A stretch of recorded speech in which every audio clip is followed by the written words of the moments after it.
Okay.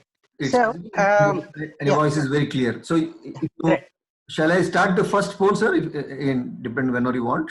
Shall I? Yeah. You can start now also, but we will start one introduction. Then later we can go for the. Perfect. Thanks. Okay. Great. So this particular time, okay, if you see, in fact, I prepared one document in the month of March 13th. I shared with Satish. That time, the total number of cases was very, very limited, and you can see today it is almost 17 lakh people infected, and more than a lakh people died. Okay, so this is a grave situation.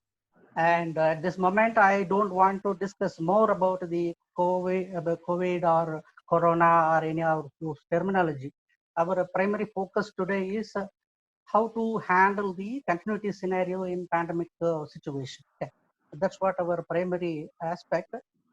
This lockdown is maybe many of you may be facing first time. I am an unlucky person. I am facing this second time. Okay, you may be surprised.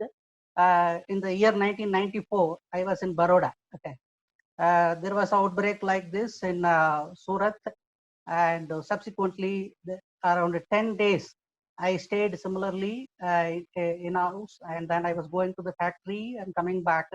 That's what the situation, from the quarters to factory, factory to quarters, and that's when I learned cooking. Okay, so I said I was cooking on my own, and then started eating. That 10 days I spent like this. Now, in fact, this time it is a little longer time, and cooking is done by my family members. That's the difference. Otherwise, this is really an unforeseen situation, and this is historical, and we can't forget in our lifetime this kind of one scenario. Okay. So to continue with that, our agenda today is understanding the pandemic, and during that situation, what kind of primary focus will be given on continuity aspects, and how to assess the impact and the various planning aspects. That's what we are going to discuss. So I hope you can, as Satish mentioned, you can post your questions. And also in this session, we have kept some survey also. In between, you can participate in that survey also. Okay. So to understand the pandemic, I hope all of you read the newspaper. Almost every day we are reading about this, and every 2 seconds we are updating the status about it. And you know the terminologies. Okay. So this is just for the sake of clarity. I thought of presenting what is outbreak, what is endemic, epidemic, and pandemic. So it means outbreak is in a short, in a smaller area, or within a geography, within a district, or some closed area. It outbreak happens, then it is well controllable, and we can isolate that and then manage the situation. Then endemic goes a little wider at a country level, and still it is in a controllable situation, and it can be managed within the local government, that kind of situation. This epidemic is further longer. It is going away from the control of one government. It may be going across the countries, but that also epidemic is kind of a little shorter situation, or in a little controllable situation than pandemic. Okay. Now what we are seeing is pandemic. It is across multiple geography. Almost now today 209 countries got infection and got impacted because of this. And it is really kind of, we never seen this kind of situation in our lifetime before. Okay, so that's what the kind of definition about a pandemic. So if you see the history, I think all of you might have seen while you browsing in the past history what all happened.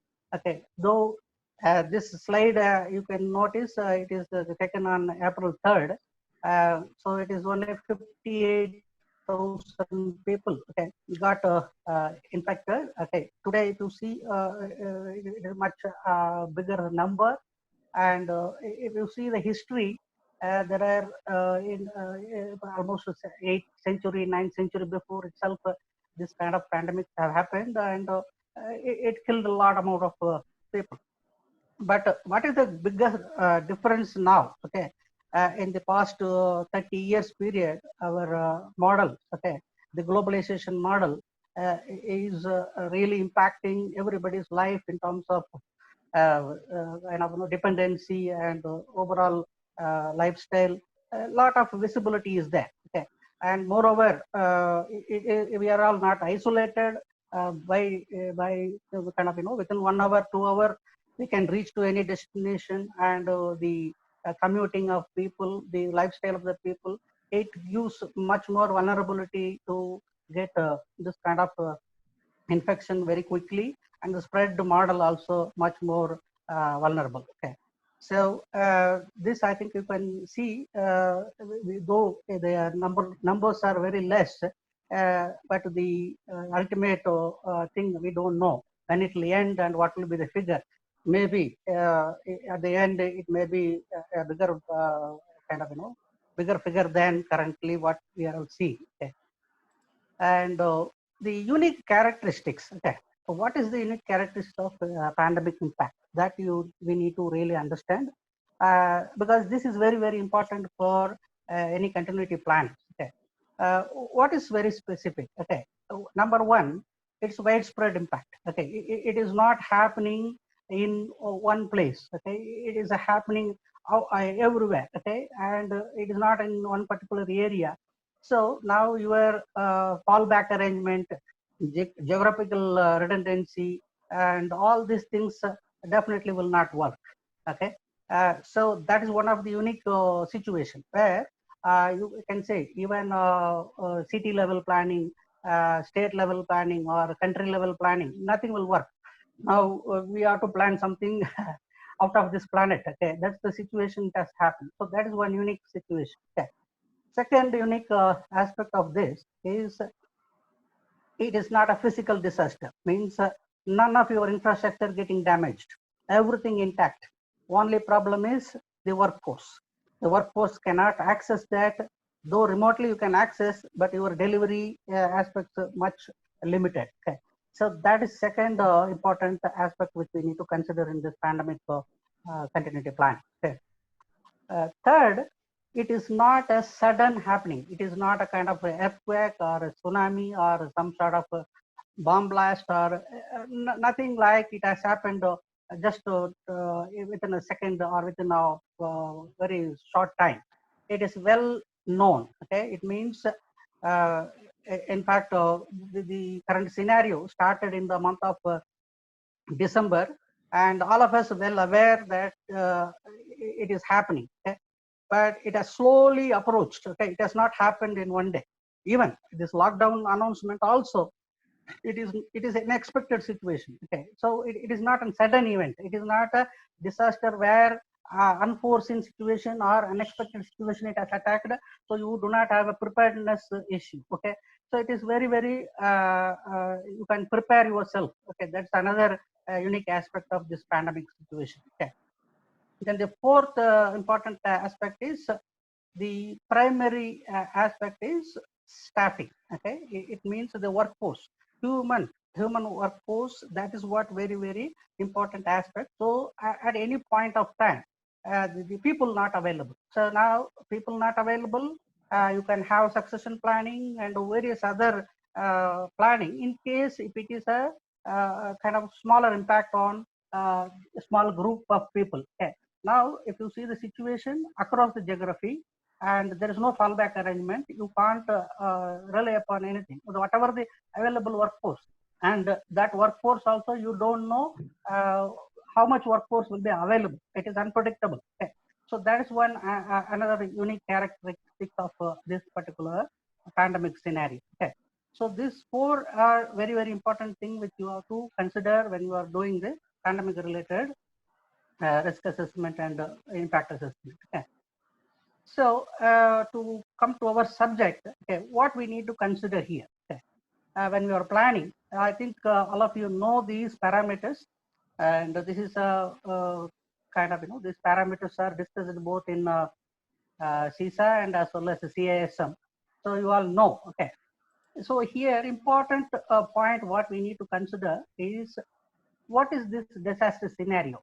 Is it level 1, level 2, or level 3? So it is, as of today, it is coming under level 4. It means it is a catastrophic event where you can't, your recovery time and the overall bring back to the normal, you don't know how long it will take. So it is becoming a very, very volatile situation where you can't manage that or you can't even predict that. Okay. So that's the important aspect of this planning. So it will be classified as a pandemic, and this kind of lockdown situation has to be categorized as a category 4 or level 4 scenario. Okay. And what parameters affected here? As we discussed in the previous slide also, this RPO, okay, RPO is not important aspect over here, okay, because the primary here, the parameter which is affected is SDO, okay, service delivery objective. Means during your kind of fallback arrangement, what is the level of service you can offer and what is the level of services your business can afford. That parameter plays very, very important role. Okay. So in any lockdown situation, a company should plan if this is the worst scenario, what best or what is the minimum we can offer to the customers or to the society or to the any sort of business partnership. So that service delivery objective has to be decided at the beginning. Okay, that's very, very important, and there we need to have an option to define that according to the situation. Okay, so that is very important point.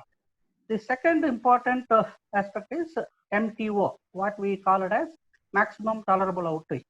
Okay, so now we don't know. Okay, in fact, when we will come to normal, we all were thinking, or many of the continuity planners and the business leaders were thinking, after 14th, even today's newspaper says after 14th we might kind of resume to some level, but that's also really unpredictable. Okay.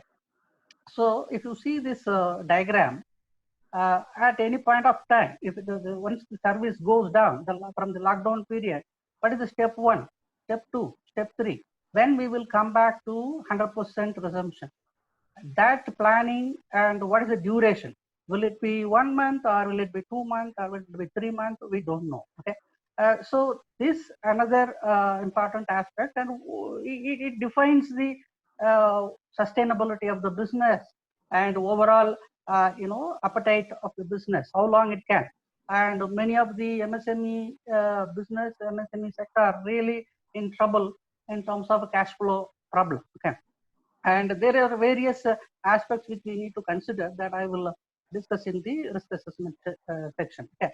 So in that way, when you are looking this continuity planning for pandemic, these two parameters, what is the service delivery level you want to plan during that lockdown situation, or any sort of temporary lockdown or diminished activity. Okay. Those aspects you have to consider. That one. Second is how long. What is your longevity? Means it's a kind of fighting a war. Always in the battle we can win.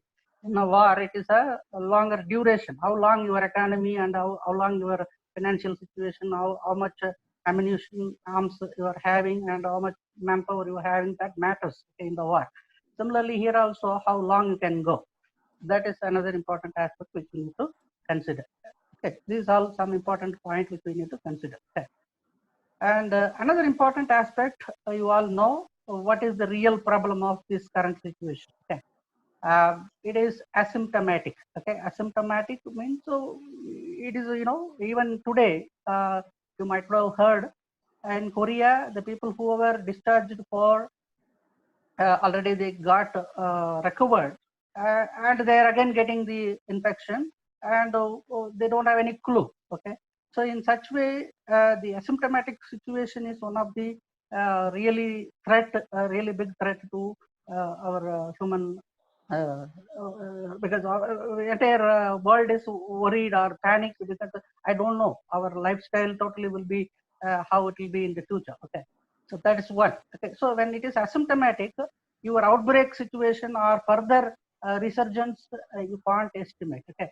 That's another important aspect which you need to look at. Okay.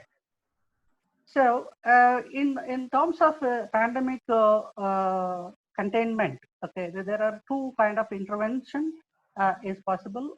One is what we call it as pharmaceutical interventions. It could be, okay, you can relate with currently what is happening with this quina tablets, okay, which is malaria tablets, and that is one. And there are so many other alternative medicines and various things been suggested. Okay. That is in way of pharmaceutical by medicine. You can try to intervene and contain that. Okay, that is one approach.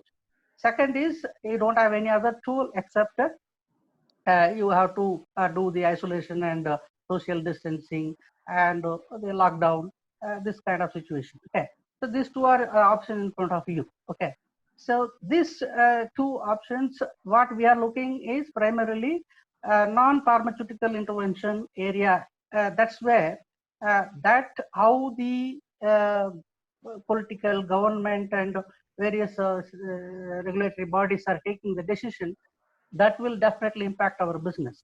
So here, as a continuity planner and the CISO are kind of the governance professional, we need to know how we will depend upon the decisions made by these bodies. Okay, so because your company cannot operate violating a regulatory requirement. Okay, so you have to see so that prediction and from where you can get and what kind of tools and techniques you can use it for planning this.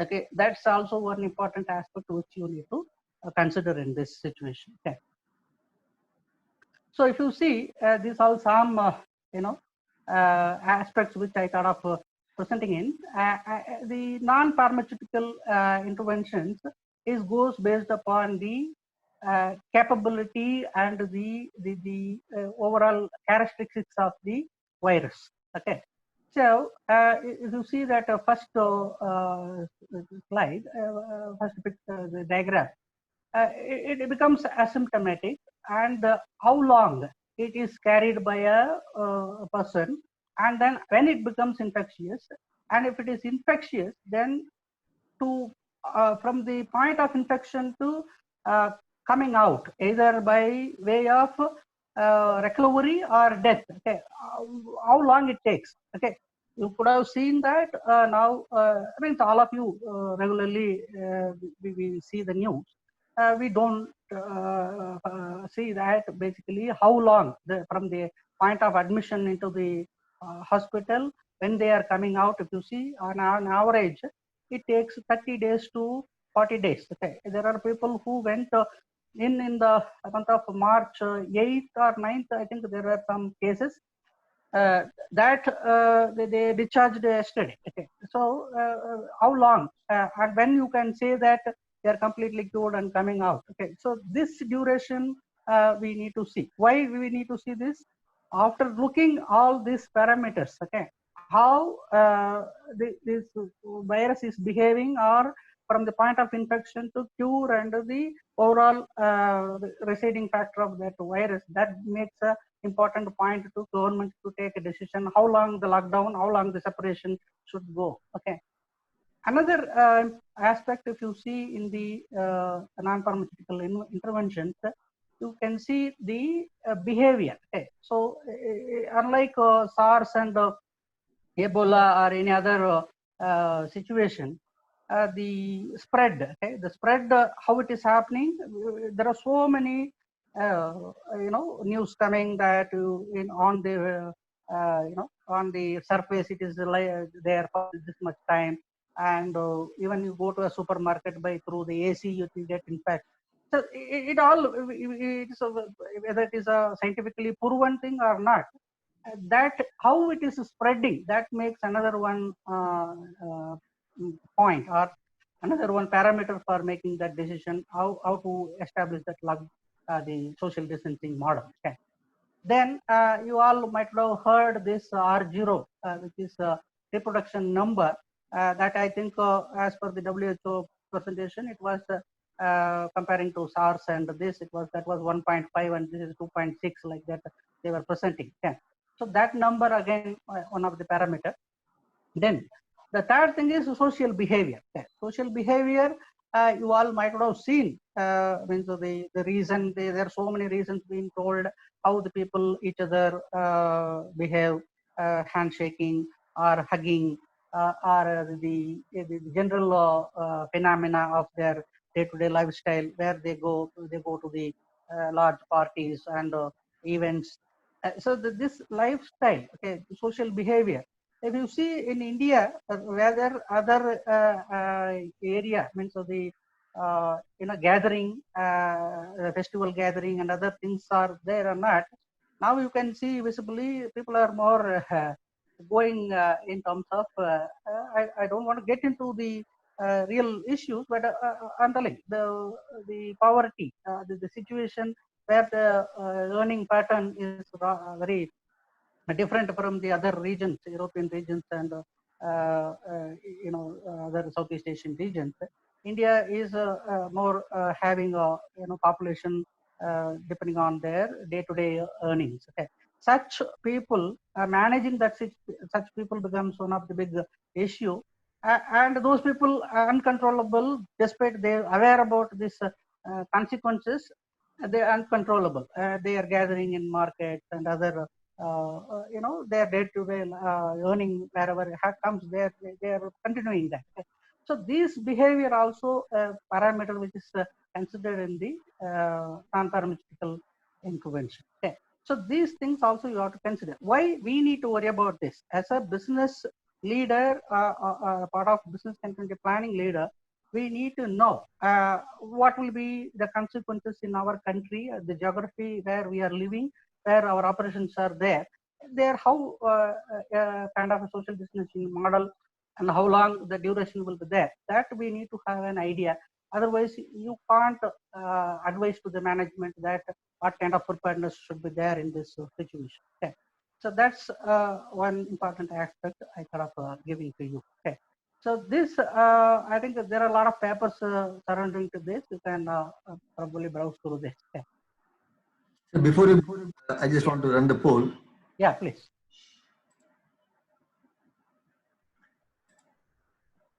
So this is a requesting all to please participate. And your CPEs are based on how actively you poll. So requesting all to kindly participate in poll. Also so that the speaker gets the audience pulse or what exactly is. That also helps the speaker to customize his talk.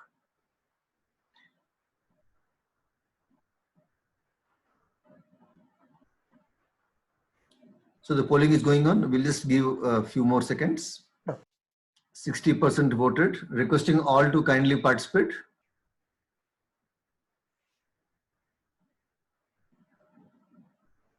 The poll is live, Mr. Rahul. I don't know if you are on a mobile. I don't know, or if you can see there's a window. 76% of people have already voted. It will be there. I think just please look at your screen. A window called poll would have been, maybe if you have minimized that window, I'm not sure. There are active polling happening. 78% of people have already voted. So requesting all to kindly participate. We'll just give last 3 more seconds and then I'll flash the polling results. Also, I would like to inform all of you, once the polling results are displayed, you have to close that window after seeing the poll results. So I'm just ending the poll right now. 81%, it's a good number, but I still feel that remaining 20% also should participate actively, please, in the coming polls. Thank you. 82%. I think 82% is not bad, but we'll stop. I just want to end the poll here. And can you all see the results, please? A quick yes in the chat will help. Great. So Jayachandran, this is the poll results. Great. Yeah. So already 42% of the organizations have in the plan. Okay, that's great. Okay, it's a really good situation. And there are some people don't know. Around 12% says they don't know. Okay, I think so. They also should understand the importance, and in the future, this may be one of the important aspects which all companies have to look into. Okay, great. Thank you, Satish. You can Yeah, proceed. so yeah, please continue. And requesting all to close your windows by yourself because we will not have control on that window, please. Okay, so to continue with the timeline. Okay, the timeline. If you see, if you take the situation, and it starts. Okay, the today. If you take the today as the day China announced this situation. Okay, now where are we? Okay, now we are in the maximum disruption status, which is it is actually onset or initial panic. It is all initial panic also gone. Okay, we thought it will be ending going for a week or 10 days. Now we are in a position where this may be further extended. So it will be going to the maximum disruption stage. Okay, what in a pandemic scenario this may go? It may go even above 3 months also. Okay, we need to see the timeline pandemic from the reliable the sources, how long it will go, what is the prediction, and the WHO may be equipped in the future to give this kind of predictions and preparedness. Okay, because this in our history, this is the first time after this globalization and our completely the well-connected world. In this world, this is the first time it is happening. Maybe in the next time, next situation, WHO will be in a better position to give the timelines and predictions. There are so many simulation tools also available. Okay, you can go through. So there are pandemic simulation tools are available. We need not to, as a business continuity planner, we need not to go too much deep into that. That is for the primarily healthcare support organization and the country level governance entities need to look at into that simulation. Whereas as a continuity planner, we need to see what kind of timeline expected, how long it will go, and will it be any another situation like this? So that we need to see. Okay. So not only it ends at P2, okay, or it is not ending at P3, okay. So even now the situation, it may go to P4, okay. P4, because today's news shows that P4 is not imagination. It may occur, okay. China also facing and South Korea also facing the similar situation. Though their flat curves went to flat, but still they are kind of in a position to re-verify the infection. Okay, so that way, if you see this graph, the P1 where in a position in an isolated environment, it may not, we may not be knowing, but the point where P0 probably the world level organization should be able to do a predictions. Okay, so that point itself we can prepare our organization for fallback, and then what sort of fund arrangement and other operational arrangements we need to have. Those things can be planned. Okay, so this graph is very important. I think we should see our pandemic existence and the life cycle.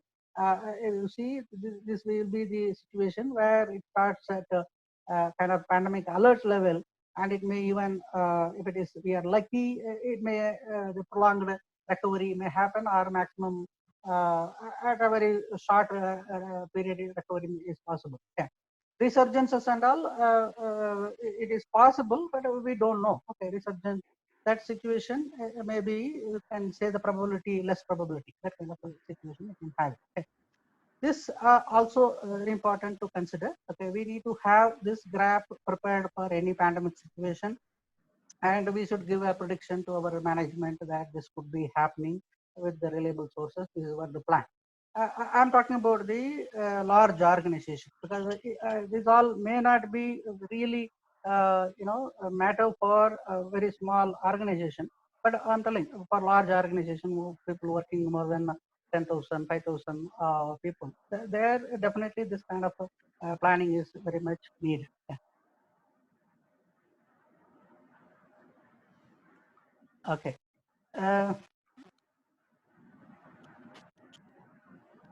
Satish, Yes, sir. You want the second poll? no, my screen, I'm not going to the next slide. Okay. You can just press page down. I'll just, Yeah. okay, great. Right. So the next aspect is about the secondary consequences. Okay. One side, yes, our organization, I have predicted and I have planned about the overall preparedness and how long I can sustain all those things. But we also should consider how industry reacts. Okay, these all the cuttings I have taken from Economic Times in the last 1 month period. Okay, if you see that, what are the parameters really defining other industries, which how it will affect us? Okay, so if you see what primary aspect is, one is demand destruction. Okay, many companies, whatever the orders in pipeline or the orders under the projects under the execution, leaving that, your business development team cannot give any target figures or any sort of prediction about the what will be the orders. Okay, so demand destruction is one factor which how other industries reacting, that matters. Okay, that we need to definitely look at. Then second aspect is cash flow.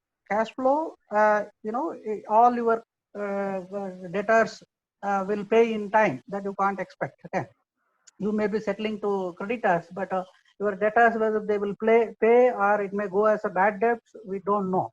Okay, it may bring a big cash flow issue. Okay, that's another one aspect which we definitely need to look at.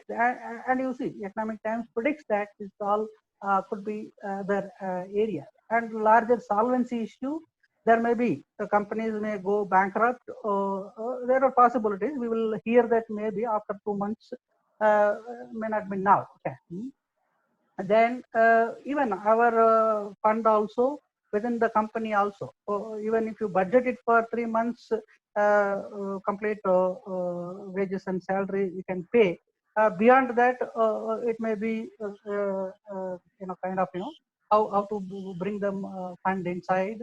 That will become an issue. So these all parameters also we need to consider, and various other industries, say for example airlines industry, how it will be going and what kind of impact on travel and tourism industry, and whether we will be getting hotels and what kind of conditions will be existing for staying in those countries, and where through which country we are going to travel, what will be the travel restrictions, uh, and even travel facility. It is all unpredictable, and even lockdown we end and we recover completely in one geography. Maybe at later time, the other geography getting infected, and there it may reach to a peak at a different period. So that another factor which we need to consider. Yeah. Then the third aspect, which is already visible, the workforce. Okay, workforce. What kind of mechanisms HR department will play in terms of managing the workforce, lockdown, how you will be shedding the people in bench, those areas and all we need to consider. These all will be the secondary impact. Also, the skilled manpower may be acquired by some other organization. Different possibilities also there. Okay.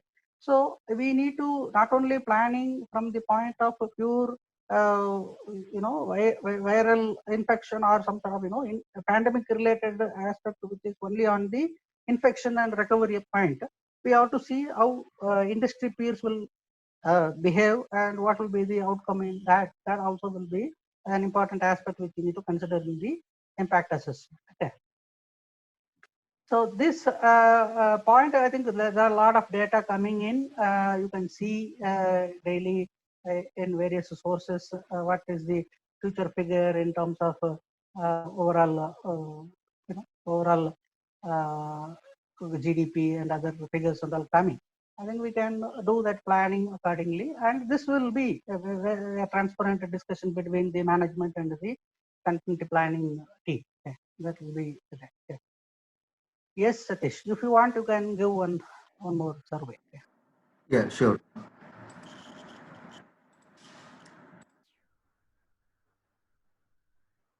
So the second poll is live, requesting all to, this is a multiple, means you can select multiple things. Jayachandran, I could not account all of them. Yeah, it's look. I It think only scroll. takes. You can scroll it. I think. No, scroll is fine, but only 10 items are. No way, no way. You can, because I have given a larger list. So requesting all to kindly actively participate in this poll.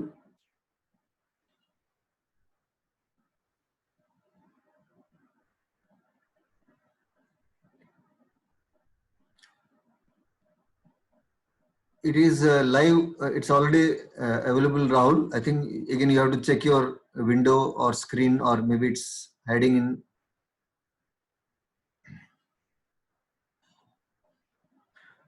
50% have voted. Requesting all to kindly vote in this poll. I again repeat, CPEs are based on the how actively you participate and poll. That shows your attendance. 72%, 73. We'll just give last 3 more seconds.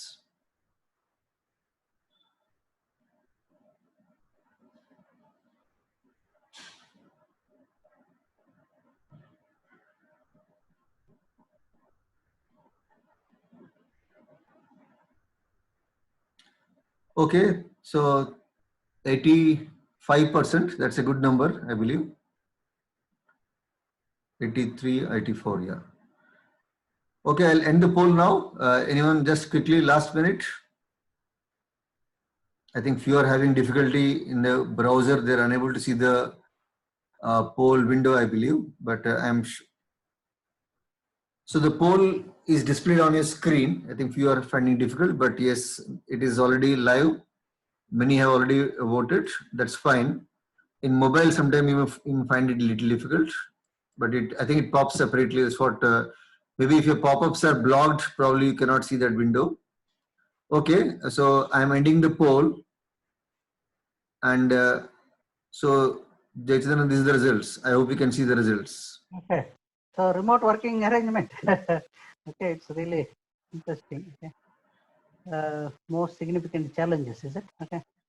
Yeah, naturally, I think suddenly lockdown started. Yeah, provisioning is becoming an issue. Okay. Absolutely. Many companies were not prepared for people to work from home. Yeah. So this shows definitely capacity planning in the pandemic situation, what kind of arrangements the company and IT infrastructure should take care. Okay.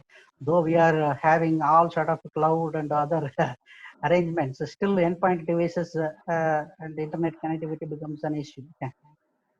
That's really an interesting outcome. And yeah, provisioning of customer service almost 50%. Okay. That's also interesting. Commuting of workforce also is 51%. Yeah. So commuting, I think we are all happy that we are not in the Bangalore traffic for the past 20 days. Okay, really different kind of lifestyle. Okay, otherwise commuting always a problem in Bangalore. Okay. Okay, great. So thanks all of you, and I'll stop the results now. You have to close your windows, please. So, Jayachandran, you can continue now. Yeah. So, how to go for the risk assessment? So now we were discussing various aspects of pandemic and important parameters. Okay. So what are the areas you have to address in the risk assessment? Okay. So risk assessment, many times we more focus on infrastructure, IT, and security. Those aspects we will be doing more and more risk assessment. But when it comes to pandemic, you need to definitely consider more from the business point of view rather than technical aspects of it. Okay. So if you see these 5 parameters, I thought will be more relevant.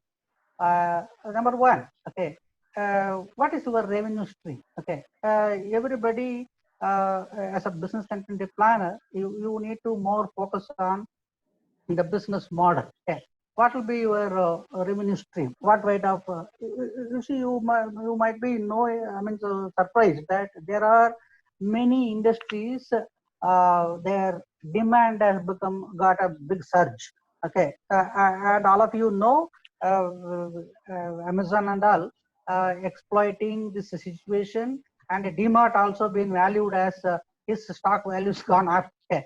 So there are two kind of, okay, one, your services get affected or there will be an opportunity. Both kind of situations will be there. Okay. So in both situation, you need to see what kind of a revenue stream the organization is having. And then in this situation, whether our business demands will be going up or going down, or what kind of impact it will have on that. Okay. That is very, very important you need to consider. Okay.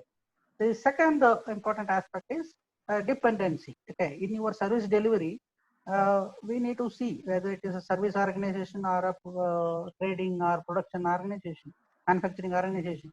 You have to see supply chain. Okay, as I in the beginning, as I told, I was I have that prior experience when I was in '94 Surat, that plague outbreak.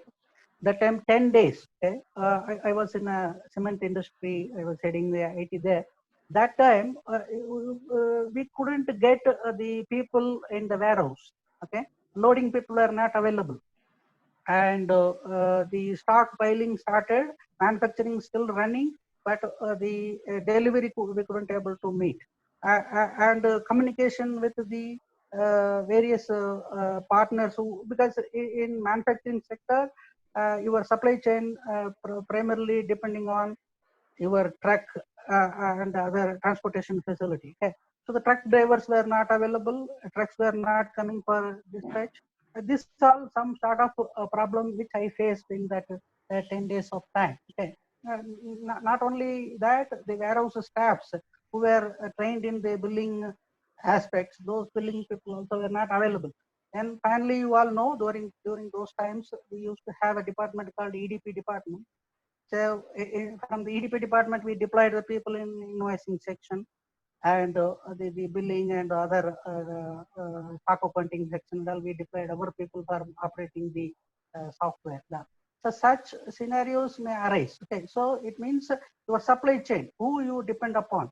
It may be a cloud provider or network service provider or manpower support provider or outsourced development support provider, any such models, whoever you are depending upon, how they will react for this and what kind of alternative arrangements you are having for your prolonged period. Okay, you would have planned for 3 months of outage, but your supplier also should have been planned for that. Okay, so that underpinning agreements you should focus on. That's very, very important aspect. There you have to assess the risk to what extent we have met that situation. Yeah. Then the third aspect is potential impact on your customers. Okay, it means it is not your only the income or revenue. It is also if you are not available, like your uh, partner not available, what will be the impact for you? Similarly, if you are not available, what will happen to your customer?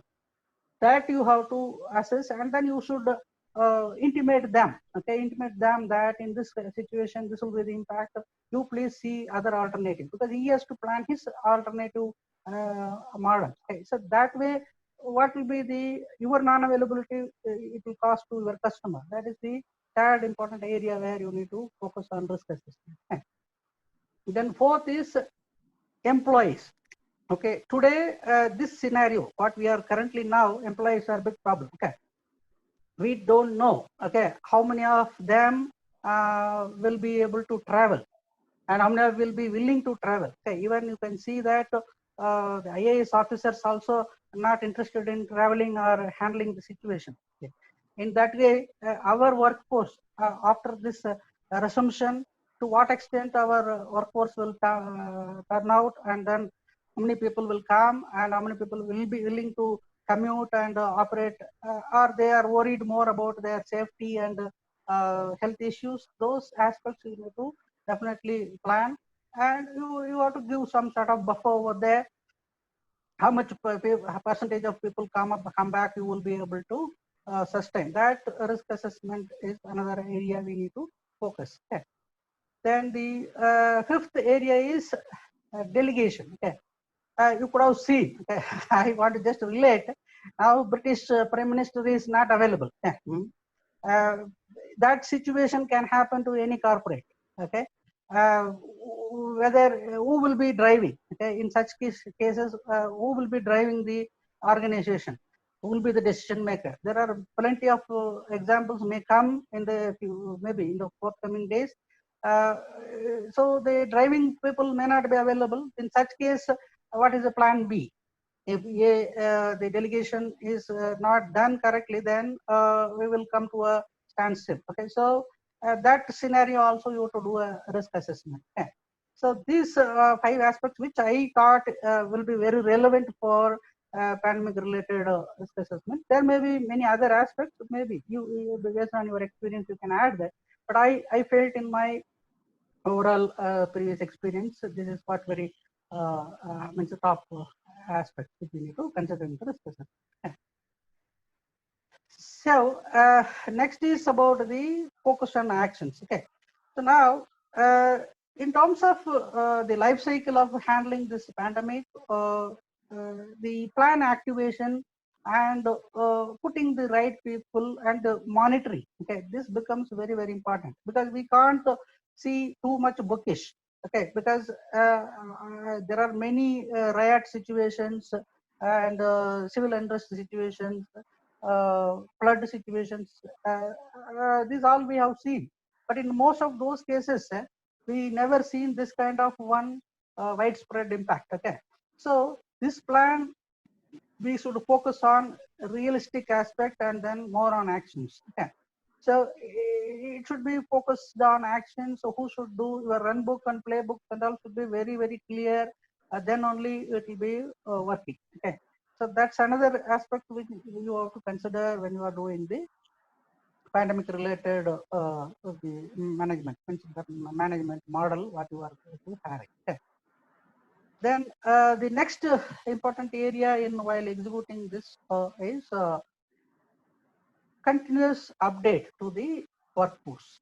Okay, workforce is very important, because unless their morale and the overall enthusiasm is not there, already the productivity would have come down to a greater extent. But if you are not in continuously touch, the senior management not in continuous touch with them, it is not visible, then the morale will go down. Okay, and also there may be enough amount of confusions also will arise. So continuous update to the team is very important. Okay, so what and all, if you see, these all common things will pop up from the workforce. When large workforce, there are so many queries will be coming to the HR department. So what you may have to do, later point of our discussion, I'll tell you how to manage that team. But this is another aspect which you need to consider in preparing the plan. Okay. So transportation, security compliance, and connectivity. These are all areas where more queries will be coming from the workforce, not only your workforce, but outsourced partners workforce also. Okay, so that way you should have a proper arrangement for addressing this scenario. Continuous communication is very important. Okay. Then another aspect in managing the pandemic is collaboration with others. Okay. If you are not having a proper collaboration, or you might have seen, this is one of the important aspects even in information security governance also. You should be able to collaborate with your industry peers and various government regulation authorities. Similarly, here also the collaboration becomes very important aspect. So in terms of supply chain logistics, with them you should have a revised agreements, revised rates, those things are all possible. Then legal and regulatory bodies will be time to time announcing your operational model. and even maybe you can see that you have to pay the full salary and you can't detect certain things, and even firing the people also may be controlled by the regulatory authorities. Okay, so those areas you need to be complying with the requirements, and various other working environment related conditions also may be coming later, for screening and medical facilities for the employees. Those things also will be coming. So that regulatory aspects also you have to time update your management and then get it ready. Then public relations, okay, your organization, how it is affected, and then how much you are running. Because if you are a listed company, how are you performing? Are you still sustaining? Are you are in a trouble? Stakeholders need to know. So what is your sustainability level, and where are you? Are you comfortable or not? That stakeholders will be very much interested. So you need to have a credible communication to various bodies, and communicating about your organization's current situation. That is very important. Otherwise, negative publicity, anything comes, then that will become another reputation related disaster may happen. So that is very important aspect we need to consider. Okay. Then travel and transport, as I told in the previous slide also, this I think at least for the next 4 or 5 months in any pandemic situation, till we reach the complete kind of recession of this entire pandemic virus, we can't expect a travel. Okay, riskless travel is not possible. So what kind of advisory is given in various countries, and travel models, and various other depending factor, how will you manage it? That's another important aspect. Then data sharing. Okay, so data sharing in terms of your operational, because already you might have seen Ministry of Company Affairs already sent a notice to all the companies that our pandemic preparedness and other things. So that reporting you may have to do, how much loss you incurred, what other kind of impacts you face, that also you may have to share.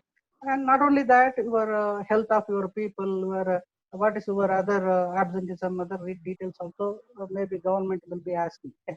So that way data sharing may be needed, and various other data also the regulatory bodies may be requesting from you.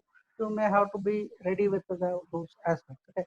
This is also an important aspect, because when it is collaborated, then only the government and the decision making bodies will be really can make a decision about how to go further. Okay, because even you might have seen there is so much discussion happening for extending this lockdown for another period. Okay.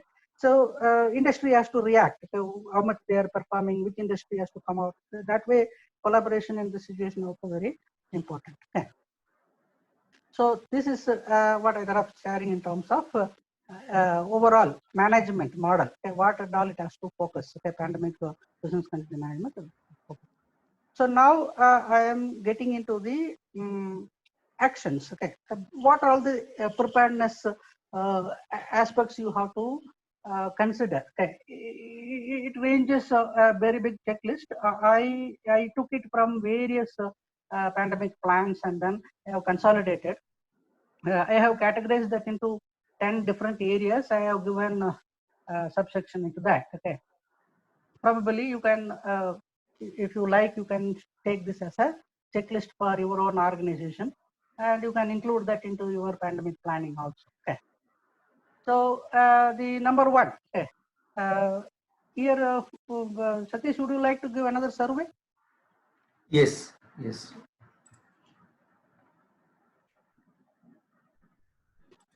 I think you spoke about governments, so I think something related around that.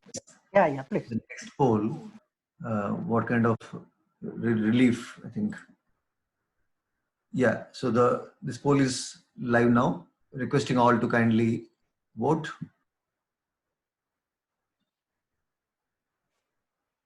I hope all of you can see the poll. Kindly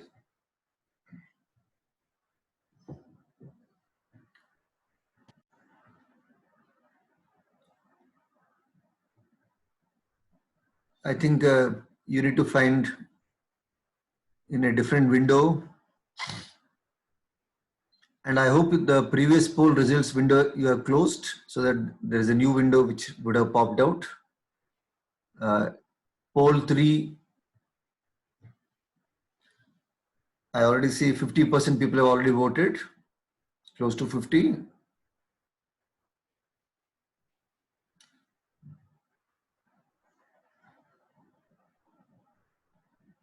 Requesting all to kindly actively vote so that we get the right results.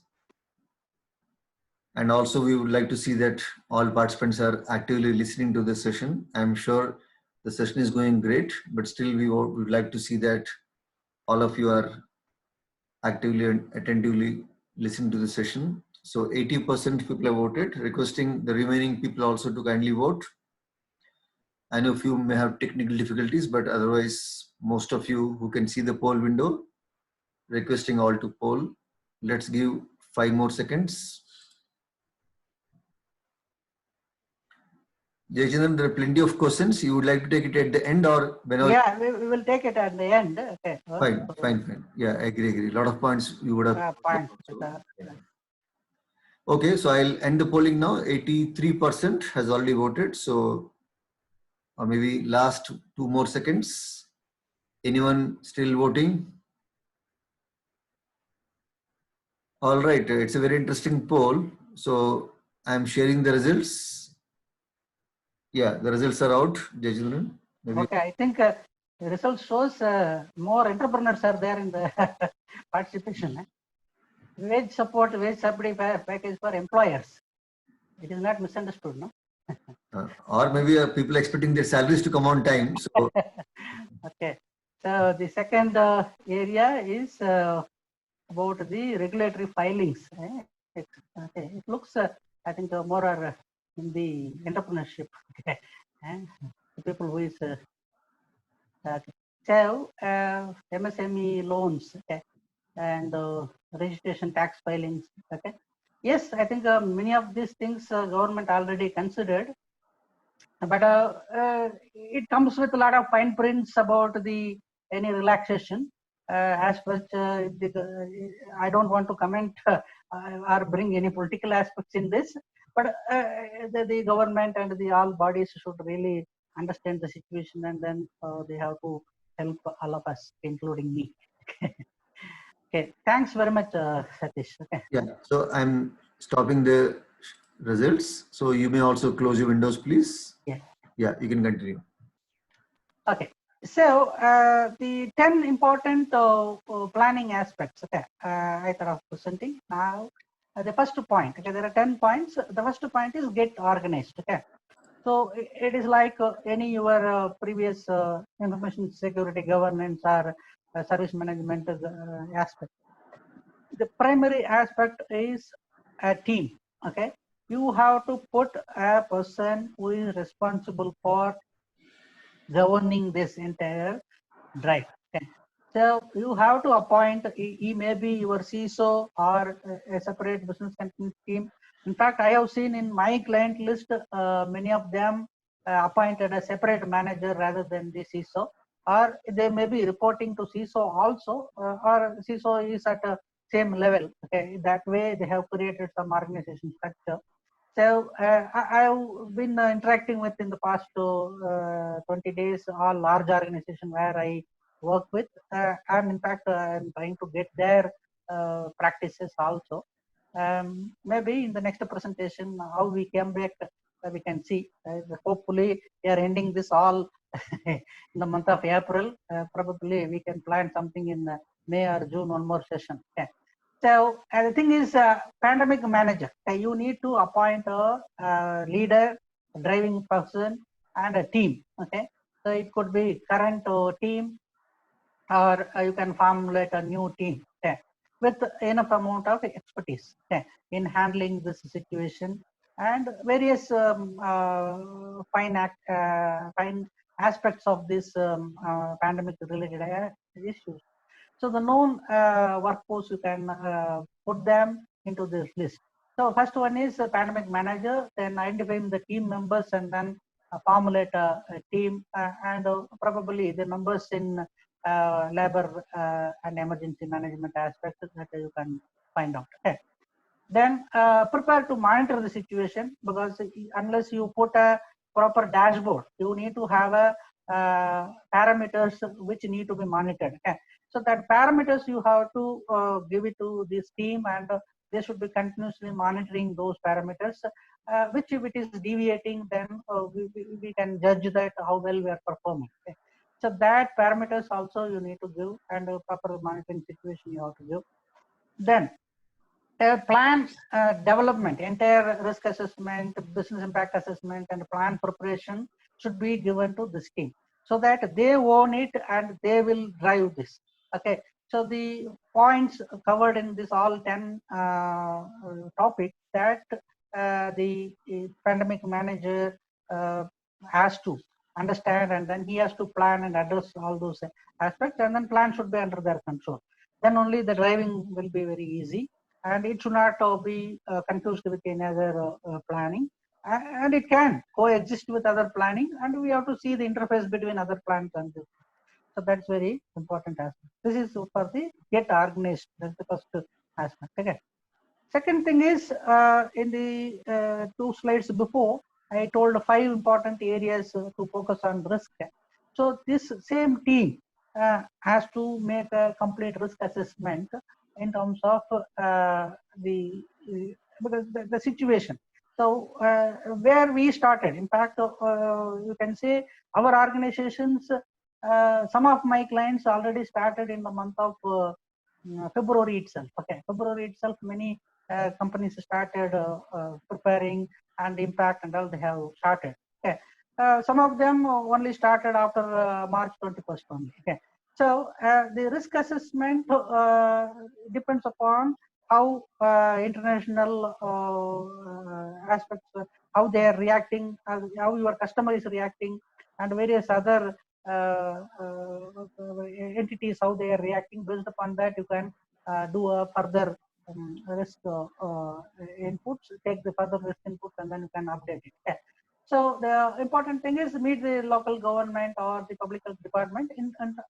I don't know at present whether this interface well established or not, but in a way, in all states, they have established the help desk numbers and various communication models, and that will be really helpful to get the realistic data and realistic input. So that aspect we have to consider in the risk assessment. Then exposure points for the employees. Okay, your working style. Okay, from where they are coming, how they are working, how is your seating arrangements, various other aspects you have to consider in terms of what way the employees may get exposure. And because of this lockdown, primary problem, okay, is the bachelors. Okay. The bachelors who is staying in PG has caused really eye opener. Okay. So the food, they don't have a food arrangement, and they closed the PG and then they drove out them.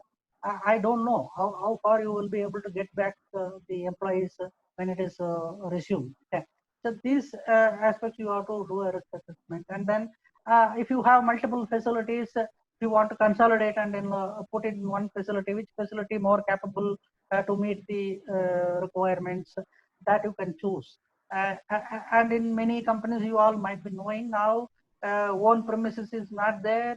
They are working with either WeWorks, CoWorks, and IndiCube, kind of a situation where your facility person, the person who is running that facility, also should be able to cooperate, and what is his plan, and that also you have to consider the risk.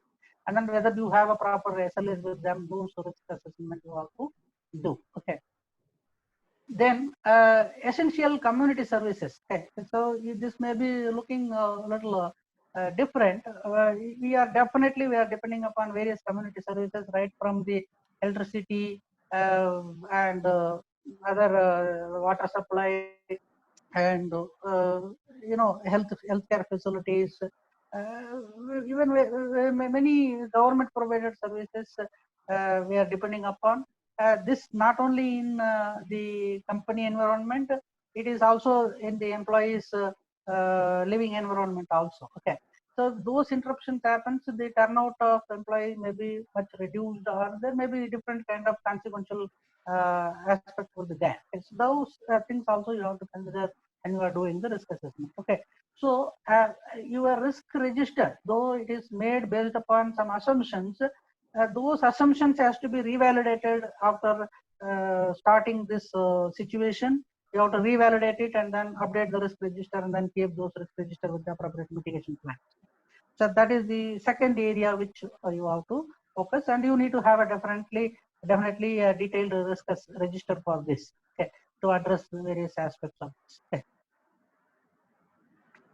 Then third aspect is naturally employees' health. Okay, employees' health right from the bottom to top, everybody important. Okay, so this you may have to. Okay, many people I have seen in February itself, all the companies started putting sanitizers and hoardings and awareness posters and various other things, but none of them, I don't know, in the future it may happen, and every company they may do screening in the gate, or a security guard may be doing a screening, or maybe some new arches will be established in the main gate. This all situation may arise. Okay, so the employee is screening in both way. The person who infected and the infected person should not be threat to the healthy employee. Okay. So that way you have to see what kind of infection control measures you can establish in your organization. That you have to plan. Okay. So the 3.1 focuses on infection control measures what you establish into your then 3.2 is more on your workplace arrangement. Okay, so you have cafeteria, your cubicle size. How if you see call centers and all, that social distancing cannot be maintained because already they sit very nearby. Okay. So rearrangement of the seats. So this all would be another area, another important aspect which we need to look at. Okay. So it starts from the cafeteria, reception, working environment, and then even bus transportation, seating arrangement, various aspects in social distance maintenance we have to plan. Okay. Then 3.3 where identify the ways to separate the staff from the customer. Okay. So now the customer, mostly in the IT enabled services organization, we remotely work, we don't contact. But still, there are various industry, IT support industry, where data centers, these all points, there are possibilities. We might invite the customer into our environment. So how to impose our controls on customer representative, or when we are going and working in their environment, what kind of precautions we need to give it to them, and whether those sites are compliant to safeguard our employees, that also you have to consider. Okay. Then prepare separate essential staff. Okay, so this is already in some organizations they have done it. What they have done, the similar kind of delivery teams, they have separated into multiple geography or multiple work location.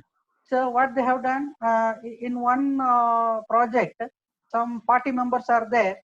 They separated that into 2 or 3, and then they have located them in 3 locations, so that one location team is getting infected, other location team still can support.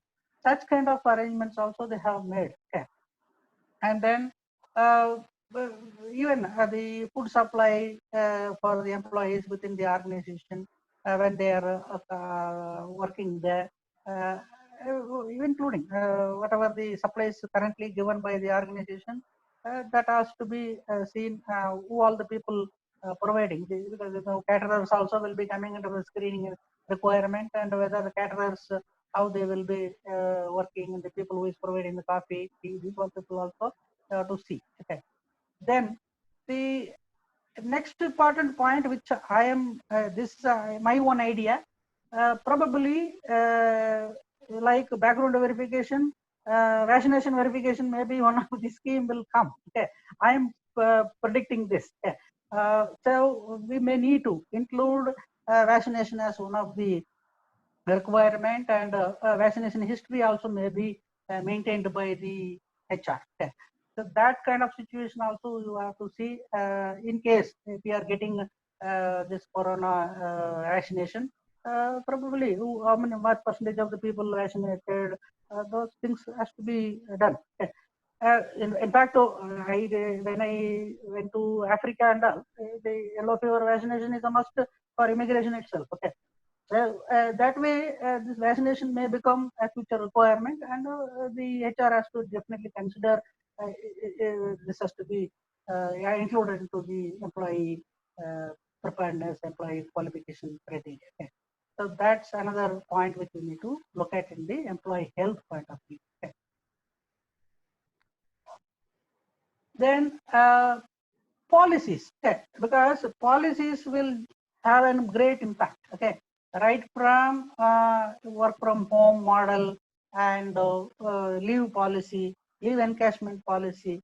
There are so many aspects will affect. So, what kind of policies we need to modify to address this kind of situation? Okay, you can see number one, okay, is about the in case family member is infected with the pandemic, can he come to office, can he take leave? Because today you might be knowing, if a spouse is pregnant, then a husband can avail leave. That kind of policies recently it has come. Okay. So like that, maybe for this also some illness related leave policy we may have to include. Or you might have seen the children's, okay, school closure happens in many tech parks today. We can see that play school and all been given by the companies. Okay, so play home, if it is not working, then for them you may have to give some exceptions. Work from home. If the children cannot go to the school, they have to take care of them. So, such things we may have to address in policies. Then second area is cancellation of vacations. Okay, we can't escape to just escape the long leave and then go out. That situation, important staffs you compulsorily needed to attend. Then that kind of rules we can bring it. Then approval of overtime and overtime related allowances, and then redeployment. See, overtime will come. I'm telling, if it is everything resuming properly, then I presume that our working time may be extended to catch up the whatever the productivity loss happened in the past. Okay, so that kind of overtime models also may come. Okay, then redeployment of staff in case your staff is deployed elsewhere and that location is not viable, then putting them elsewhere. That kind of models also we have to consider. Then the 4.3 talks about the prepare plan for supporting the work during the pandemic. So now you can't leave your workforce. Once he comes back, we will take care. Otherwise, what's happening to him, I don't bother. Okay.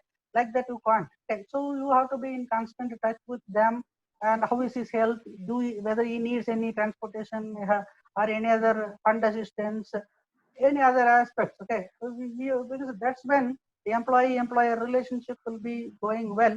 So employer definitely need to follow with them. All you all hell and healthy. Anybody having need any assistance, please contact this number. The HR also can establish help desk or emergency for existing employees. Okay.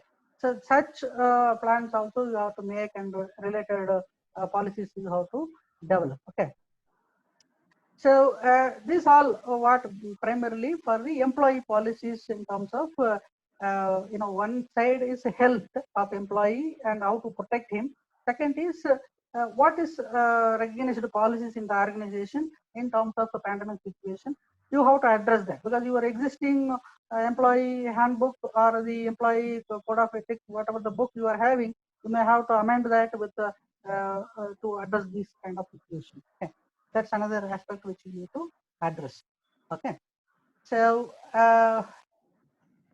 you have one question, one survey on this area now, Satish? Yes, yes, yes. Yeah, you can. Shall I put it? Yeah, please. Not sure, is it same one, or I think one is on Mainly that vaccination related one question. Okay, okay, yeah.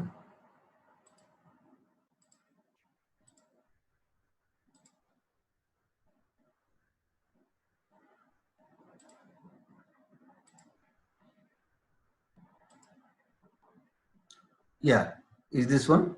Yeah, correct.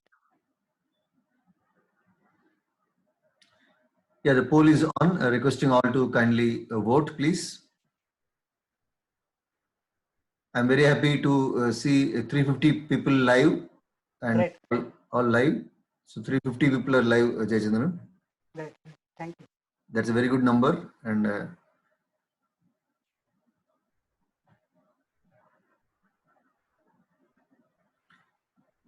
so we have a large number, requesting all to kindly be active and engage and participate in this voting, so that we get the right results.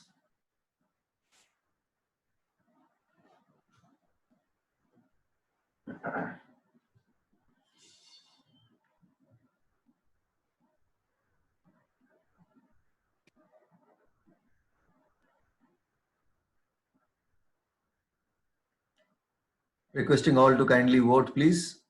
Last 5 more seconds. Great, thanks Rahul. Finally you got the poll.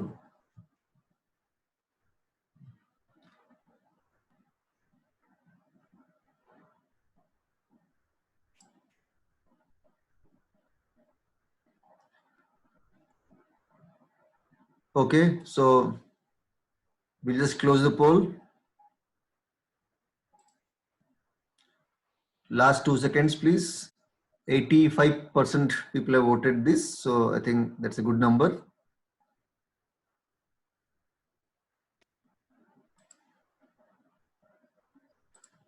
Okay, so that's the results are there out. So we have not considered a development plan. Okay. What? So that was expected also. Yeah.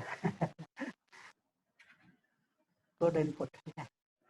So still, the 24% already vaccination plan is part of it. Yeah.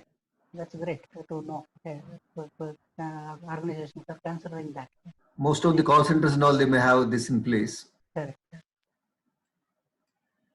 And large IT companies, of course. Correct. Okay, so shall I close this, sir? Yeah, please. Great. So thanks all. Thanks for participating. I am stopping the results. You have to close the window at your side. You have to close that. So you may please continue. Okay. So in terms of business continuity aspects, see, all along we were discussing about pandemic specific aspects. Now, in terms of business function and delivery related aspects, what are you going to consider? Okay.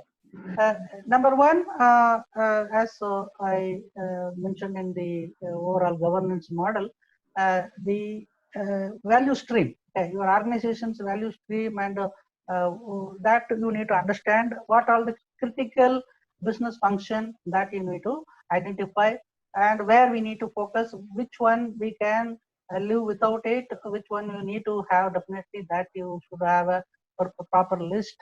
And then scenarios. Okay, scenarios, you see mainly these 4 scenarios. One is absenteeism. Absenteeism, it is not employees wish. It is a situation arised because of the government regulations and the imposing of lockdown situation. Okay. Absenteeism. Then facility closure. Okay. There are possibilities. Okay.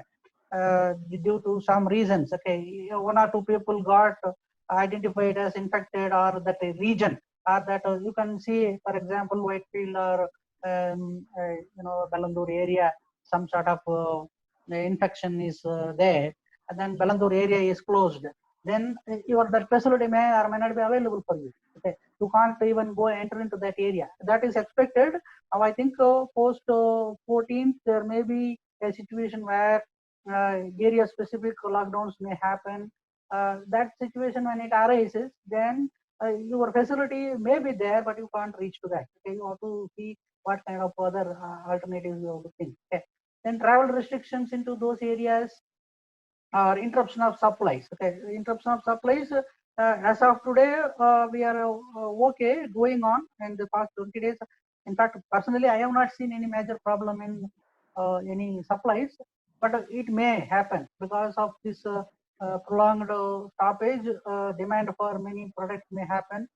We don't know. You might have seen in the TV that in Australia for toilet rolls and all, they were fighting in the shopping mall. So such situations may arise for various essential commodities. So those things also you may have to consider what essential items we need to stock and how to handle the situation. And then these scenarios we have to develop, and then your strategy, work plan has to be there in your business continuity plan. Okay. Then in terms of absenteeism, what kind of business impact you will be having in terms of your numbers of the revenue and other expenditures. Those things also you have to take, and then related financial approvals also you have to take it from the management. Okay. That's another area you have to include in the business continuity plan. Okay. Then prepare to adapt operations. Okay, this area basically organizational structure. Okay, maybe you have to redesign your organization structure, reporting lines. You might have seen in many of these IT-enabled services company, a matrix structure is being followed. Reporting goes to different countries, different regions. In those cases, reorganization of the structure, these all could be there. Reporting lines, all will be changing. So you have to plan what will be the other organization alternative that you have to consider. Okay. So these certain operations, certain line of services also you can suspend. Okay. So that also you have to take prior approval, and then you have to include that in your business continuity plan. Okay. So this basically your actual plan is taken out from your how you are including that into your scenario plan in your business continuity total plan. Okay. So that is what this section. Okay. This point. Okay. Then the next point is prepare for supply and service interruption. Okay. So now here what we are focusing on, how much we are depending upon third parties. Okay, it could be your service vendors or essential supplies from the government or local bodies. Those things, how it will be the dependency. You can see in this raw materials, supplies, this area, leaving that in 6.1.2, you can see water. Okay, we don't know whether these bottling companies will be able to give the water, or even BWSSB water supply will be coming or not, and the sanitation workers will come to.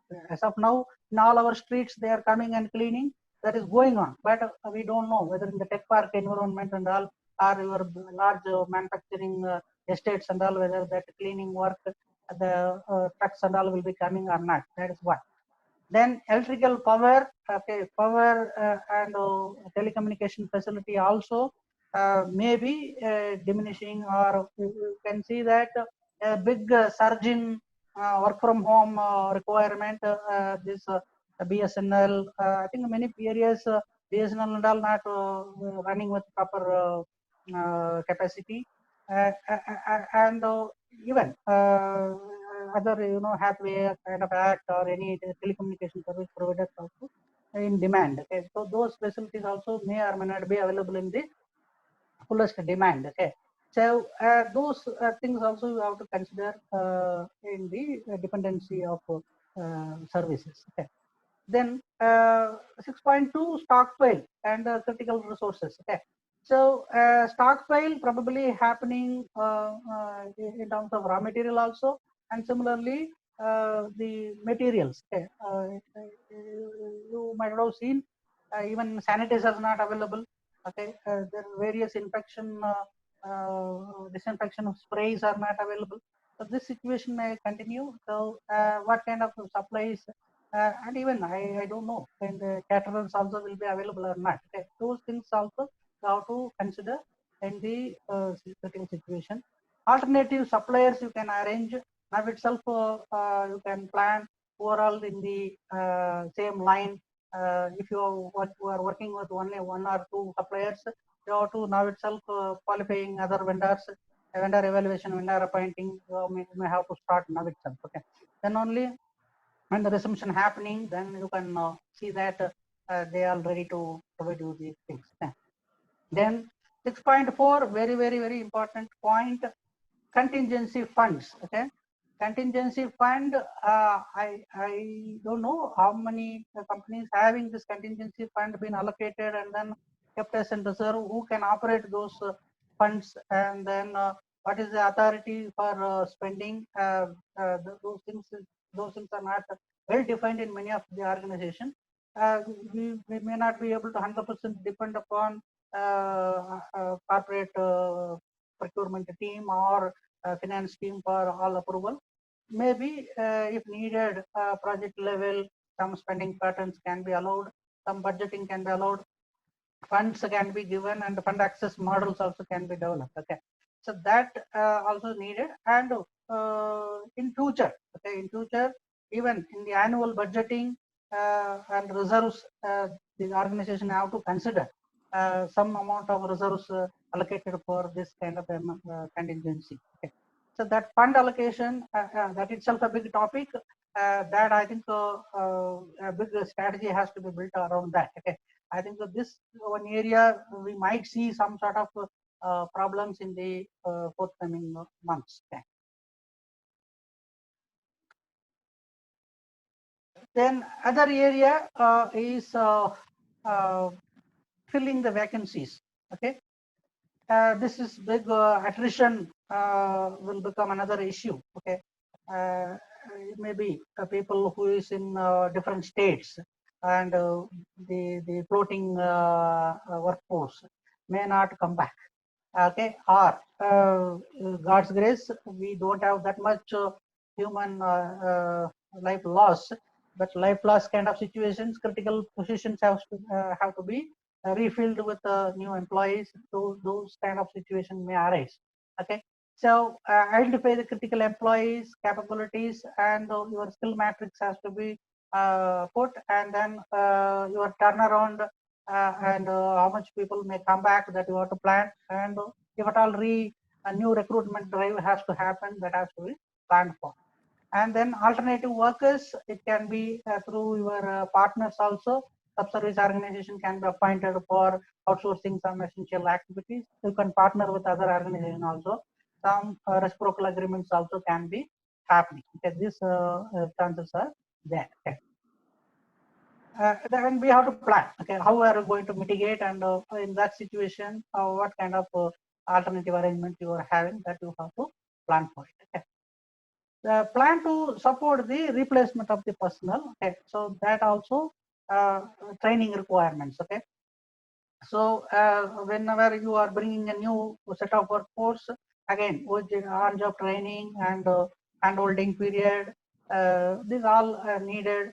And then I don't know how the KT will be happening in terms of discontinued worker. Will your absconding cases, how it will be handled, and the people, important people resigned, your notice period and all will be effective or not.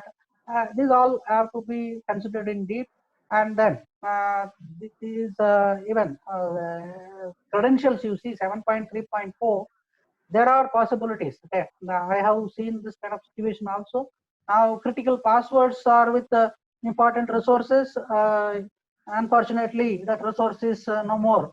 Then the password recovery also may come as an aspect. So where necessary, the credentials and all can be the person is going to the hospital, such kind of situations. In case any such situation are there, HR has to monitor that, and what is the process for password escrow handing over, those things also be made. Or if you feel certain credentials are very dependable credentials, those areas escrow mechanisms like our whatever the ISO controls, 27,000 controls like password escrow mechanisms can be implemented in terms of the personal's living. Okay, and the other important aspect 7.3.6 hiring plan to replace incapacitated employees. Okay, incapacitated employees means maybe there are occasions person is alive but he may not be able to continue the services anymore. Okay, such kind of situations both HR has to plan for a policy or any alternative work you can give, any other employment you can give, or what kind of policies there for incapacitated employees to handle. Okay, those things also you may have to consider. And luckily, still in IT enabled services industry, the union problems are not there. But in majority of the manufacturing industries, union problems may arise. Okay, so there, with the help of government, various aspects may come. Okay, there are so many unknown issues are arising. I'm also studying what all the areas we need to address in case of allowance in the future, kind of bonus kind of situation. These all may become the aftermath effect may come. In that case, how to handle that also may have to plan for it. Okay, this is in the point 7. Okay. Then point 8 about communication to employees. Okay, so you have to continuously communicate to the employees both about the pandemic situation, your working model, risk information, even to some extent in case you have any financial troubles, you have to take the employees into consent, and with their help you have to go. So your continuous communication messages. Okay, you can see methods, what are all the ways you can communicate to them. Currently we are communicating with mobile and organization portal and various other employee relationship mechanisms you can communicate. So that communication methods has to be designed, and then what kind of risks should be shared with the employees, what need not to be shared, that you have to take a decision. The PRO, you may have to appoint a separate PRO for communicating to both locally with your employees and your partners. For communication, who will be handling and what is the strategic decision on what to communicate, what not to communicate. That becomes another aspect. Then infection control measures, whatever is there, whatever the best of knowledge you are getting, those things also you have to communicate to your employee. We can't assume that all employees will be focusing on to this or learning about this. There are many, you can say at least 10 to 12% of the employees still they might be totally away from the panic. They are still in a normal mode. They may take it all casually, and they may become a problem for the organization. Okay, so that way, what other communication plans for the people who is not well aware about the situation? Again, identifying those people, and then you can even probably one-on-one sessions also can be given for some of the people who is not following the processes. Okay. And next 8.4 informed about the pandemic, the continuous communication. Okay, including lists of all employees, including their family members. Okay, that also you may have to, because there are many occasions family member infected also. You can't allow those employees to come in, and you may have to closely watch, and then both way communication. Employee also has to give their level, or any inabilities or any such infections in their area or in their house, and those communication also to be established. So you may have to introduce some questionnaire or some sort of incident response portals or numbers at the company level. You may have to establish, and then get their inputs. Okay, that also essential point of communicating with employees. Okay. Then point 9 primarily talks about the other stakeholders. Okay, so here if you want to run your company well, your all stakeholders over the promoters and all interested parties, with them, what kind of communication you may have to have. Okay, so who all the people has to be intimated, whether the board or any other customers also coming under the stakeholder list. Okay, so what kind of information you need to share, and what is the contact key spock with whom you have to communicate what, that you have to identify, and when to intimate about your operations resuming or closing, those things, how quickly you are intimating, because there should not be an assumption, your customer and other stakeholders should not be an assumption. False information also possible.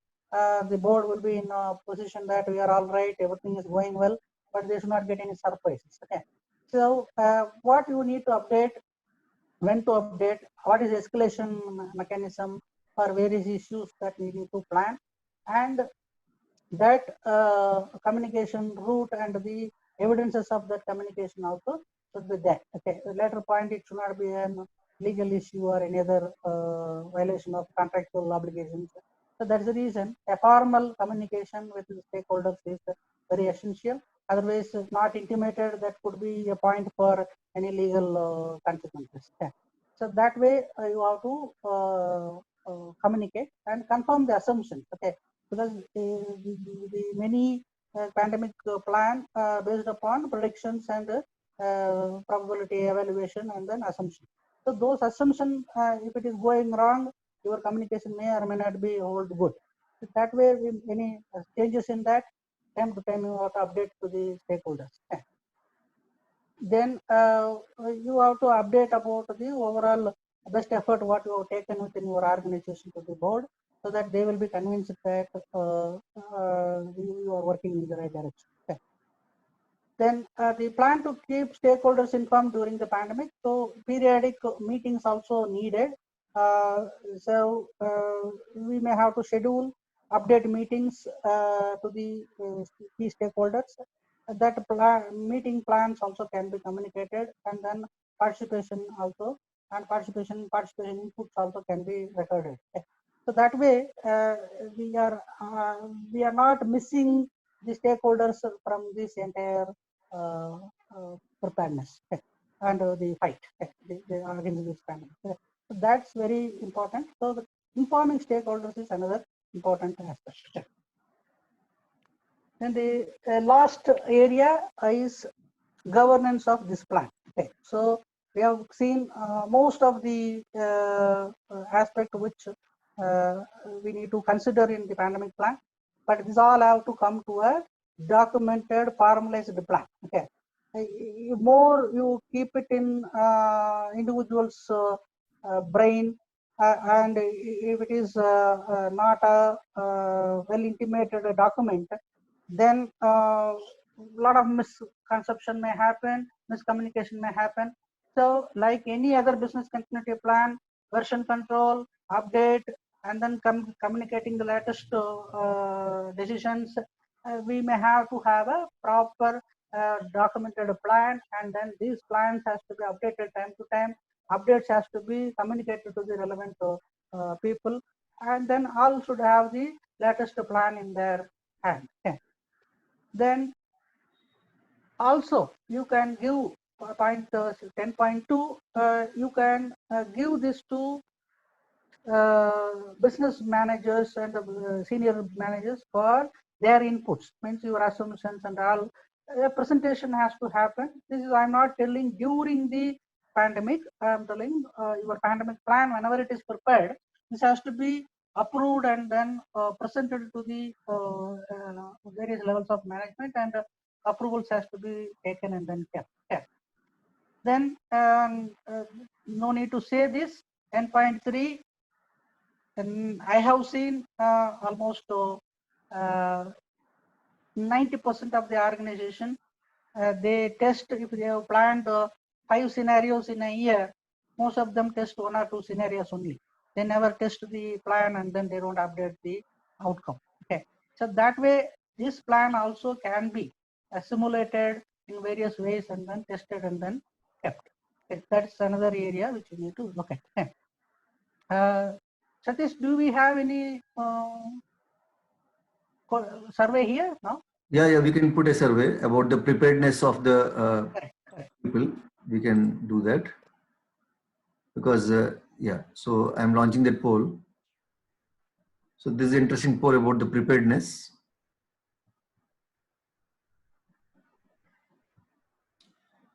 The poll is live now. Requesting all to kindly vote.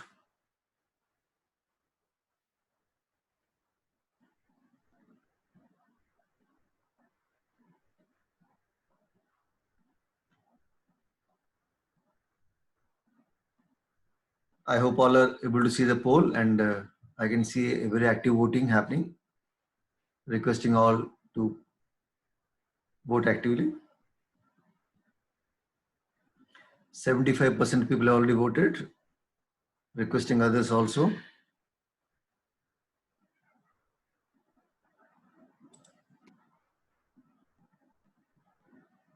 I'm happy to see still 340 plus members are still on. Absolutely. That itself shows that your session is very, what you call, encouraging and very. Thanks very much. I feel satisfied. Means Absolutely. doing something which is needed for our society. And it's a very big number. Yeah. So I'm not sure you're able to see the chat window. There are a few questions in the chat window also, but anyway, we'll see. Look at the end. There is one request from one gentleman to see slide number 24. Maybe we can see at the end. Yeah, sure. So 84%, I think 84 is the number it looks like. I'll stop the polling. Last 1 second, please. Anyone want to vote? There's a standard number where it stops. 85% it stops. So 15% people are not active, but 85. So this is the results. You can see that. Okay, 60%. It's all my experience that the testing. Okay, so far pandemic was seen as a kind of lower priority, and this is the first ever time in our lifetime seeing such a great impact because of the pandemic. Okay. In fact, during H1N1 also there were some lockdown, but not for the business entities. Mainly for educational institutions, lockdown happened. Okay. And you can see now it is very essential that testing. Okay, the tabletop exercise, 24% they're saying. Okay. That itself not a great number. Okay. At least tabletop exercise should be conducted. Okay, then only your plan validity can be evaluated. That is very important. Okay. Good input. I think the survey also giving a lot of insights to us. Okay. Absolutely. Thanks for your very thoughtful service designed. So I'll stop these results. Yeah. There are a lot of questions, Jayachandran. Yeah. So we will go to slide number 24. If you want to address this specific need, then we can go to that. Or maybe complete this. I think this is the last slide. Yeah. This is the last slide. Okay. Last but one slide. Yeah, you can complete slides. Then we can take question answers. Yeah. So next slide is only a kind of.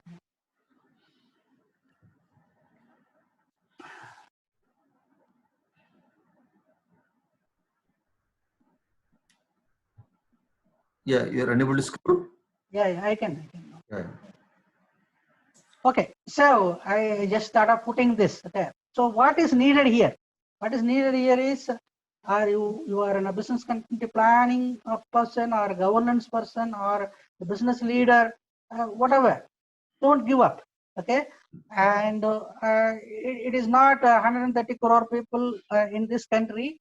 Entire world is with us. Okay, means all faced with a similar impact, except some small countries. Almost everybody at par. So now in the race, all are running in the same track in the same level. So nobody is front or nobody is back. So we need not to too much disappointed about the situation, definitely we can revive this and then come back. Okay, there is a way out for everything, and I thought of putting this Bodhidharma, I think, who brought back China from one of the pandemic long ago. Okay, so I thought of putting his sayings. Okay, the way is basically perfect. It doesn't need further perfecting. We are going the right track. Our the social distancing plan, whatever been done, is good. I think we have achieved our results, and we are also seeing the countries which didn't bother how they are facing the problem. And I pray the God that we all should be safe and healthy and hale to resume these operations in the next month or the nearest possible time. Okay. Then the next, okay, the another point which I would like to, the reality. Okay, we have to go based upon the reality. Study the, put your mind on reality. Then only you will be able to think better. Okay, so that way, ground reality has to be understood, and then accordingly the plan has to be made. With that, I am concluding the session. I am really thankful to chapter. Okay, so this arrangement was good, and I am really happy that 340 plus members participated in this event. Once again, as a initial member of the chapter, I'm very happy. We started this chapter with very small number. Okay, and now where are we? In the webinar itself, we are having 350 people. That's a really great number. I wish all the best for all the numbers. I would like to take up any queries and questions. Yeah, so there are plenty of questions. I'm sure we cannot address everyone, but I'll read out few questions, Jayachandran. You can please answer them. I'll start with the same order. What questions should board of directors of a company ask on pandemic preparedness? Good. Okay. So you might have seen in the slide number 9, which I spoke about the stakeholder. Okay. So the stakeholders, in fact, time to time, their business expectations they have to put with us. Okay. Unless they put their business expectation, how they want to drive the business, we can't answer at a outset. We can't say everything is going well because service delivery objective and MTO is it has to be given by the senior management. Then our plan has to support that and make it real. Okay, so in a way, management has to ask what is their expectation. Are we meeting that with this current plan? For that, definitely we can answer. Thanks. Anyone want to speak? Please put it in chat window. I can unmute maybe one or two people. Means if you want to speak to Jayachandran, I can. There are some requests on speaking to you, so I can unmute them. But meanwhile, so there are plenty of questions on the CPE. So I just want to clarify. Yeah, that would be better, Satish. You can before putting the audience. Yes. You can raise most probable questions, then we can. Yes. No, the many questions were they wanted to speak, so I thought, okay. Yeah, Himesh Karadi want to speak. I'll just unmute you in a minute. So many questions I can see around CP. So just I want to answer all of you. Like CPs are posted into your account. I think while registration you put your ISACA ID. Within a week or 2 weeks, it will appear as unapplied CPs in your My ISACA account. You have to go and find there and apply it for yourself. So that is the message what I wanted to give you. Now, there's a question, Jayachandran, who is responsible for defining SDO for an organization? Definitely the business leaders. I mean the COO or CEO has to decide that. Okay. Because it cannot be done at the project level.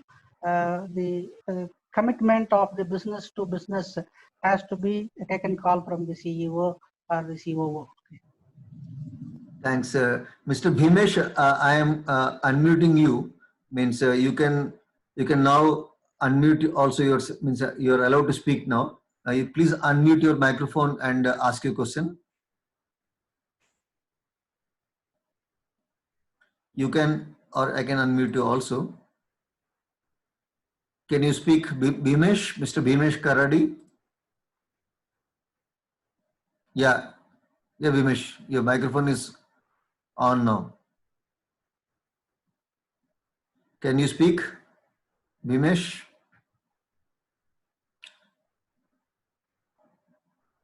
We can't hear you.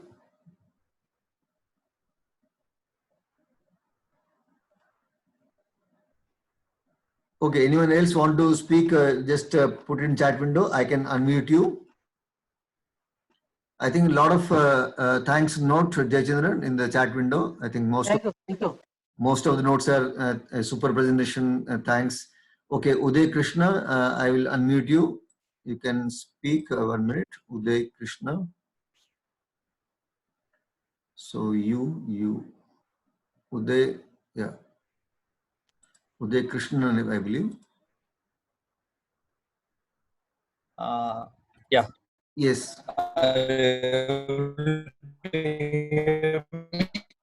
Your voice is breaking, Uday. Maybe your bandwidth, I'm not sure. Yeah. Hi, Mr. Thank you for the wonderful session. I have a. Please. Thanks for a wonderful session. I'm having a question on vaccination you mentioned about. Correct. As we Indian citizens, we have a right to follow because we have so many things like Ayurveda, Siddha, natural healing, allopathy, homeopathy. So if the person is saying I'm following a natural healing or Unani or homeopathy, we cannot force him to put a vaccination. So in that scenario, how it is possible? To my knowledge, in other medicine systems, is there any vaccination system is there or not? I'm not sure. Okay. If that is recognized by WHO or any equivalent body, even our Indian Medical Council, then naturally it will be an approved model. The thing is like that is part of allopathy. If a person is not willing to go for allopathy, then I hope we will be having again risk in that. That is what my concern is. Yeah, it is agreed. Means there are. I have seen. We were working very extensively in Africa. There are many people who are not interested in taking yellow fever vaccination. In such case, we identified alternative resource, and those resources only we deployed there. Okay. Such situation may arise. Okay. So if they are not willing, we can't force them. Okay. And you have to give a fair opportunity to him to work with you in other projects. Yeah, that's how we have to do. Yeah, thanks. But if it is a country level vaccination requirement for working in the environment, then you can't, you have to consider this employment. Yes, I have to agree. And also, if that person is going abroad, then obviously he has to follow that. If he is inside India, then we have to look for other alternatives. Most probably, it will be part of the immigration itself. Immigration will not allow them without that. Yes. Thanks. So, Mr. Bhimesh, you can unmute and speak now. Yeah, Bhimesh, you're unmuted. But we can't hear you. Are you speaking?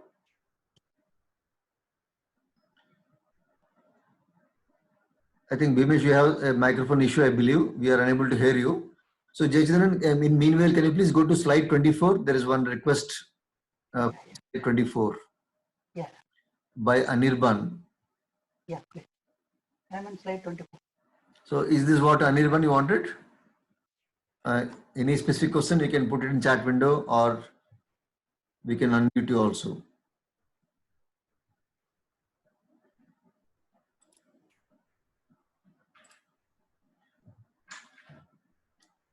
Okay, there are plenty of questions. Maybe we'll move to some one or two questions which are I think I'm picking up common questions. Yeah, please. So that there are plenty of standard questions. Is there any standard for pandemic preparation and check? As of my so far search business continuity, there is a document in that pandemic is one of the scenario it is given, but not this much detail. So probably we may have to search any other standard. But as of now, in NIST, business continuity is there. In that one scenario being discussed as pandemic. Yeah, related question is to what extent ISO 22301 covers the pandemic related BCP situation? No, there is not. It's just a mention of one of the scenario. It is not very specifically addressing that.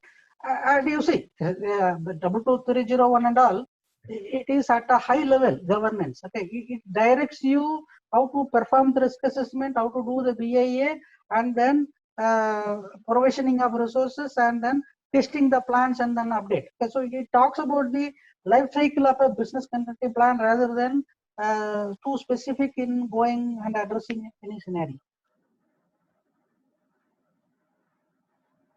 Great, thanks, Jayachandran. I think many are appreciation notes. I'm just skipping those. A lot of thanks notes. I think most of them are thank notes. So BCP and DR is very robust and vast. With respect to client contracts, what are must-haves from a BCP and contingency planning point of view in such contract? Yeah, so there are, I have seen some of the contracts, this pandemic and widespread unavailability has been added into the force majeure. Okay.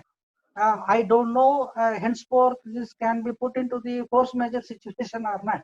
Okay, because as long as it is not happening, they might be agreeing. In the future, I don't think you can handle this in the force majeure situation. Okay.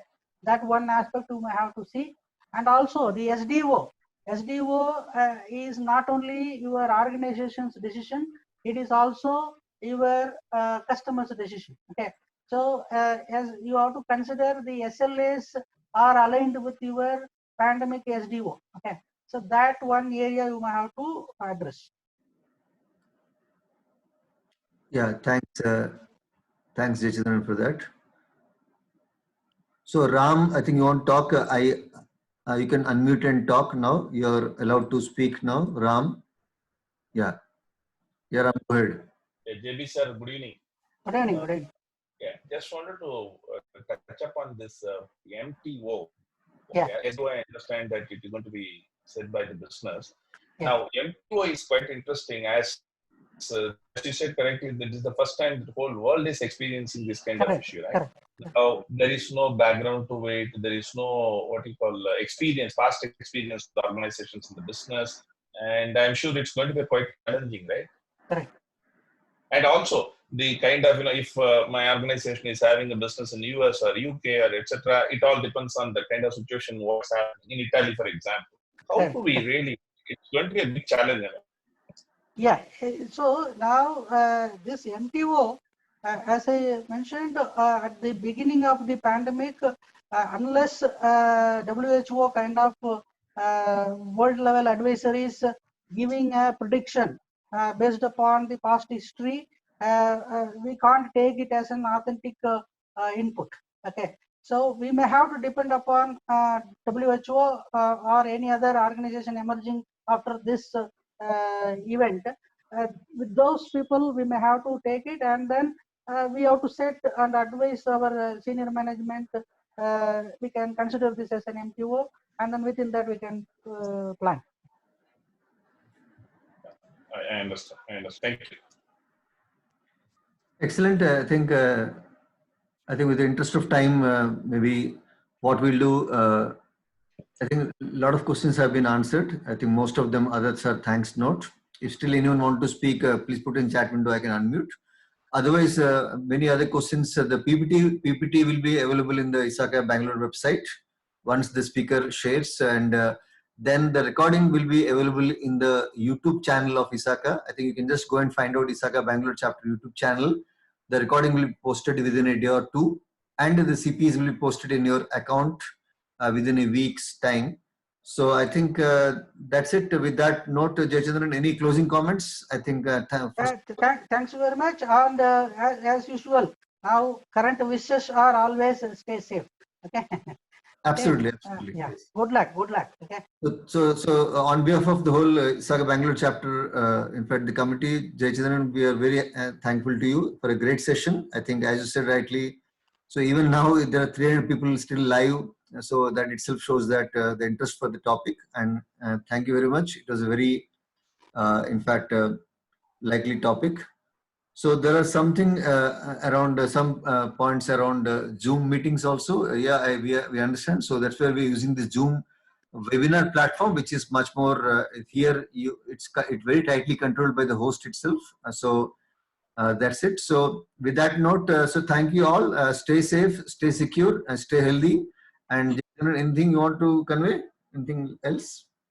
Great. Okay. God bless you all. Thank you all, and stay safe. And still any more questions, please write to chapter@isakabangalore.org. We will get it addressed to the speaker also. Thank you all, and stay safe and good night. Have a nice day.